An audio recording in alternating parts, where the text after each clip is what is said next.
So the name of my company is Grow Capitus, which is a play on growing your capital. So capitus is a Latin word.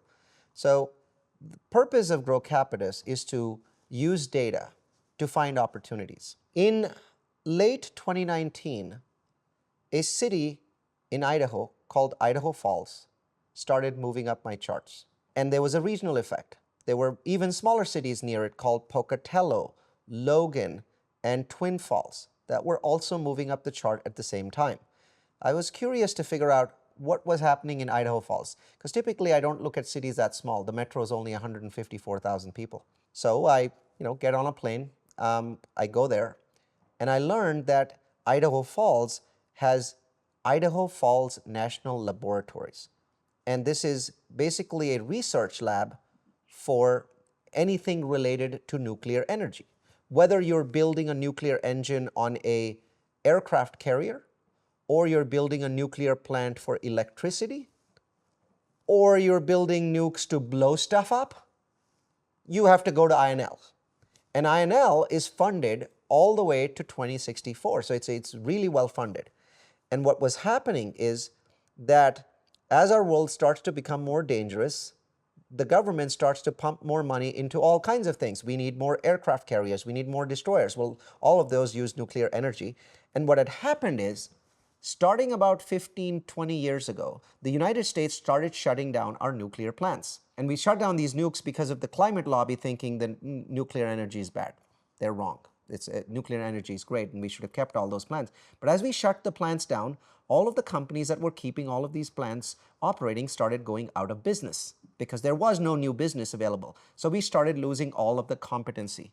So we had to build an island of competency because the Navy needed nuclear plants for their ships, and the Air Force needed them for their bombs. So an island of competency was built in Idaho Falls around Idaho National Labs. And a large number of people with PhDs in these kinds of areas were imported from other areas and convinced somehow to go live in Idaho Falls. So the income kept rising. So these people had incomes, but Idaho Falls hadn't built a lot of housing out. And so I became convinced that this is an incredible place and it will grow. In 2019, I published articles saying, I believe Idaho Falls is the next Provo. And I published that in 2019. And of course, I go out there and I buy land. And it's very difficult to buy land. It's a very insulated community.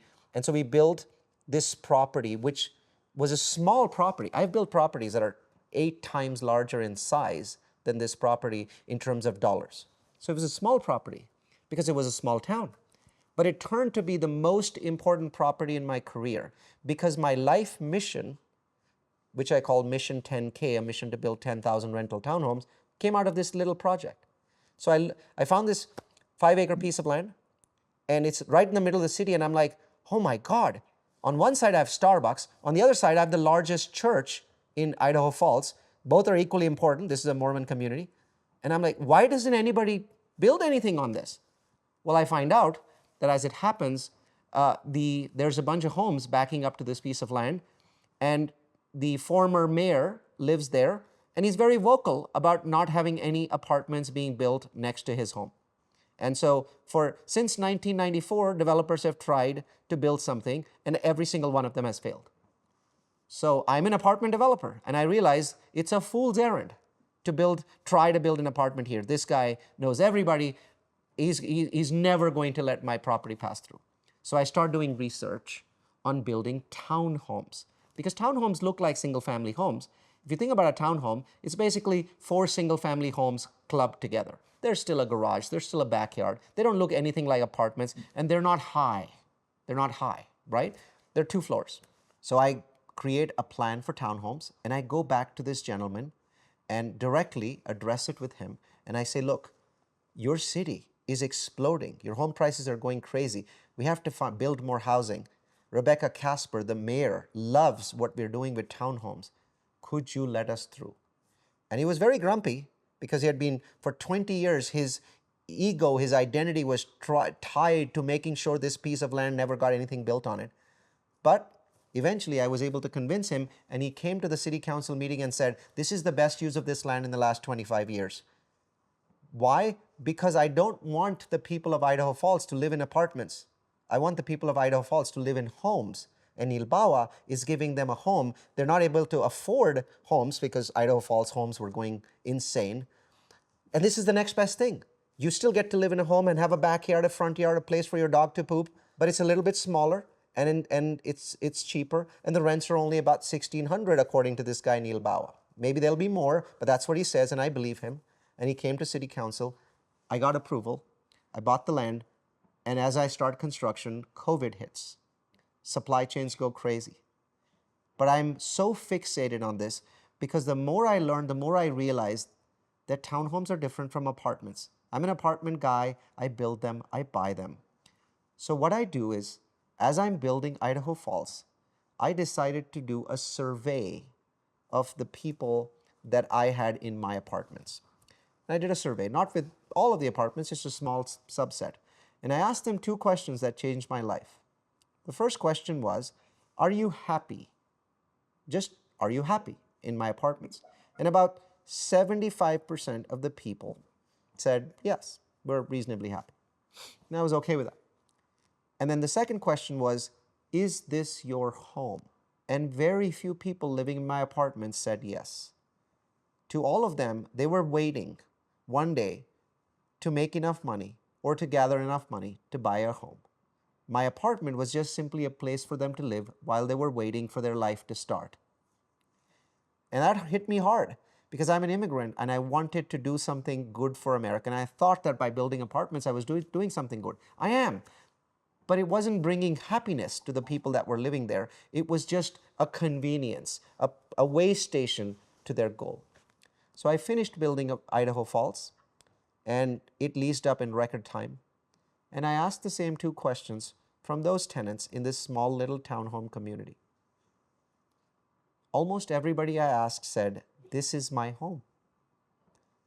And to them, they knew they had lost the battle to be able to buy a home because their incomes were 60 to 85K, and you needed incomes of 95 to 120K to buy a starter home in Idaho Falls. And not only had they lost that battle, the moment interest rates started going up and mortgages started going up, that number of the income required spiked because mortgages doubled. So now you needed much higher incomes, and people were only getting 4 or 5% salary increases. And so what I realized is that from the start of COVID, March 2020 to now, 4 years have passed. And those 4 years have been the worst 4 years ever for the dream of American home ownership. Because during those 4 years, home prices went ballistic, 44% up. And at the same time, mortgages more than doubled. So the net effect was that your mortgage didn't go up by 44% because the homes went up by that. But because the interest rates also went up, today the average the median mortgage is up by 111%. But in the last 4 years, Americans, their salaries have only gone up by 19. This is the biggest gap in American history. There have been gaps before where home prices went up faster than incomes. But the difference was here, a little gap. Now there's a massive gap. Home prices went up 6 times more, or mortgages went up 6 times more than your incomes. 18 million American families got marooned. Before COVID, they would have finally managed to get a starter home and started their journey of home ownership. But the chances that any of these 18 million will buy a home is extraordinarily low. Maybe somebody will get a big salary hike and will make it. But the most of these families between 60 and 85K are now forever renters. They hate it. They don't want to be forever renters. They have kids and dogs. And they want to live in a home. They want to have a garage to put their kayak, right? And they want to have a backyard where the dog can poop. And you can't get that from my apartments. So I realized that my life mission was wrong. And so I changed my mission. And that mission is Mission 10K, a mission to build 10,000 rental townhomes. So Idaho Falls ended up being extraordinarily profitable, very, very profitable. But what was cool about Idaho Falls is I put 66 tenants into my community. They don't want to leave. The community is full, like my apartments, but they're not rent burdened. If you like this data-driven approach, check out the video above.